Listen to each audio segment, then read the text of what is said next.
सर्वच राष्ट्रपुरुषांना, सर्वच माझ्या राष्ट्रमातांना माझा विवाह समजा.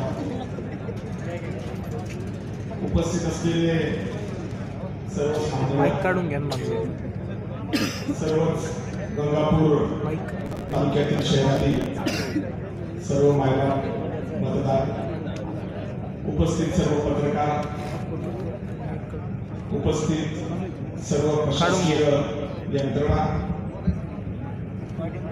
उपस्थित सर्व पोलीस खात्याचे कर्मचारी ज्यांच्यामुळे ही सभा या ठिकाणी यशस्वी होते, संरक्षण करण्यात, उपस्थित सर्वच मान्यवर. सर्वप्रथम संकेत माईकच काढा, माईक खाली घ्या.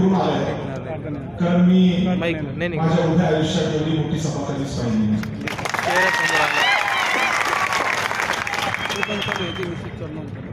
ज्या माणसाने पहिलं भाषण केलं, मला त्याचं नाव नाही आठवत, पहिलं भाषण केलं नाही, पहिलं भाषण केलं, त्यांनी असं सांगितलं की छत्रपती शिवाजी महाराजांनी ज्या पद्धतीने रयतेचं राज्य स्थापन करण्यासाठी स्वराज्याची लढाई लढली, तशाच पद्धतीने कुठेतरी रयतेचं राज्य स्थापन होण्यासाठी हर्षवर्धन जाधव लढाई लढतायत आणि म्हणून सगळ्यांनी पाठिंबा द्यावा अशा पद्धतीची भूमिका त्यांनी मांडली.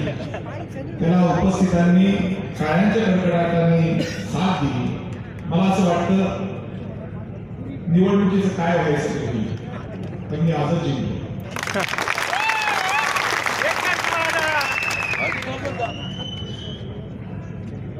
ही जी भूमिका आज प्रत्येकाच्या मनामध्ये हळूहळू का होईना रुजते, तिला अनन्यसाधारण महत्व आहे.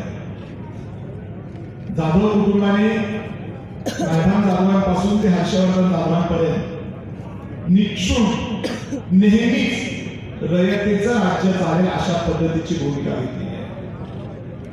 आम्ही कधीही आमच्या उभ्या आयुष्यामध्ये स्वतःची भूमिका घेतली नाही, कायम जनतेचीच भूमिका. माझे वडील कैलासवासी रायभानजी जाधव हे IAS ऑफिसर होते.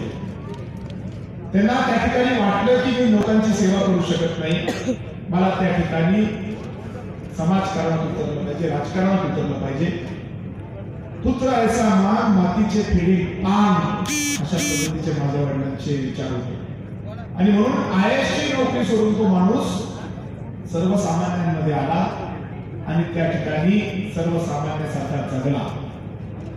मला अतिशय अभिमानाने या ठिकाणी सांगावं वाटतं, आमच्या घरात गेल्या 40 वर्षापासून आमदारकी आहे, पण आमचं एकही कॉलेज नाही आहे,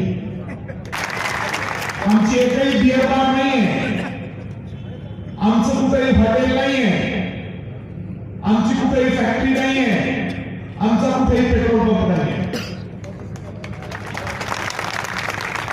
माझ्या वडिलांनी IAS ची नोकरी सोडून समाजकारणात येऊन, राजकारणात येऊन त्या ठिकाणी काम केलं, पण कधी अशा पद्धतीचा दुरुपयोग आपल्या सत्तेचा केला नाही. जे काही राज्य चाललं ते फक्त रयतेचं होतं, दुसरं कोणाचं नव्हतं. आणि तेच विचार पुढे घेऊन जाण्याचा त्यांचा मुलगा म्हणून मी माझं कर्तव्य पार पाडतोय. अनेक वेळेला माझ्या वडिलांना संघर्ष करावा लागला, कारण रयतेचं राज्य चालवणं तितकं सोपं नाहीये. इथं खूप मोठे डाकू आहे त्या देशात, जे रयतेचं राज्य कधीच सहन करत नाही, त्यांना स्वतःचं राज्य पाहिजे. मग रयत खड्ड्यात गेली तरी चालेल, पण राज्य ह्यांचं चाललं पाहिजे अशा पद्धतीची या चोराची भूमिका असते.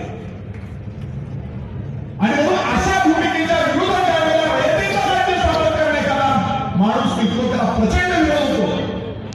माझे वडील रायभान जाधव, तुम्हाला जुन्या लोकांना माहिती असेल, मराठवाड्याची शान होते, मराठवाड्याची शान. का म्हणायचे त्याला मराठवाड्याची शान? कारण पश्चिम महाराष्ट्राच्या नेत्यांना ते खांब फोडायचे विकासाच्या मुद्द्यावर. तुम्ही नांदूर बघेश्वर, लातूर बघेश्वर करताय ना, रायभानजी जाधव जर असते तर त्यांची चड्डी ठेवली गेली असती. प्रचंड मोठ्या ताकदीने माझे वडील लढायचे, फक्त रहायचे, फक्त रहायचे. इकडं आणि त्याला खूप विरोध, पब्लिककडे कॅमेरा.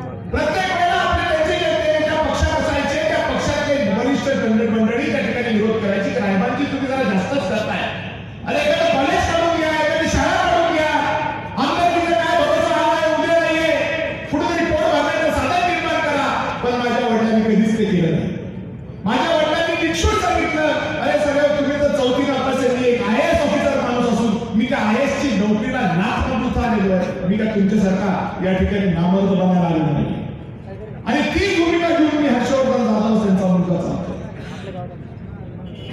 ज्यावेळेला मराठा आरक्षणाच्या वेळेला मी राजीनामा दिला, मराठा आरक्षण मिळालं पाहिजे, धनगर आरक्षण मिळालं पाहिजे, मुस्लिम आरक्षण मिळालं पाहिजे, या मुद्द्यावरती जेव्हा भूमिका घेतली त्यावेळेस शिवसेनेच्या लोकांनी मला सांगितलं, हर्षवर्धन काय करतोय, वेळ आहे का तू? अरे ग्रामपंचायत पण सोडत नाही, तू आमदारकी सोडतो, तुझ्या डोक्यात फरक आहे का? मी म्हटलं माझ्या डोक्यात फरक नाहीये. नोकऱ्या वाचून मरतायत तरुण